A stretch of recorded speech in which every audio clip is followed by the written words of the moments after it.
সত্য প্রতিষ্ঠায় মূল নেতাকেই আদর্শ হিসেবে সম্মুখে এগিয়ে আসতে হয়। সংস্কারক নেতা উচ্চ বংশের ও সৎকর্মশীল নেককার পিতামাতা সন্তান হয়ে থাকেন। সংস্কারক নিজ ব্যক্তিজীবনে তর্কাতীতভাবে সৎ হন। সংস্কারক কখনোই অলস ও বিলাসী হন না। সংস্কারের প্রধান বিষয় হল মানুষের ব্যক্তিগত আকীদা ও আমল। শিরকের সঙ্গে আপোষ করে কখনোই তৌহিদ প্রতিষ্ঠা সম্ভব নয়। সংস্কার প্রচেষ্টা শুরু হলেই তার বিরোধিতা অপরিহার্য হবে।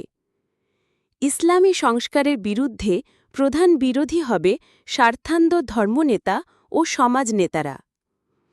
যাবতীয় গীবত তোহমত ও অত্যাচার নিপীড়ন সহ্য করার জন্য সংস্কারককে মানসিকভাবে প্রস্তুত থাকতে হবে।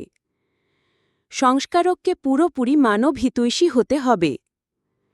স্রেফ আল্লাহর উপর ভরসা করে ময়দানে নামতে হবে। আল্লাহ প্রেরিত ওহীর বিধান সার্বিকভাবে প্রতিষ্ঠার মাধ্যমেই কেবল মানবতার প্রকৃত কল্যাণ সম্ভব।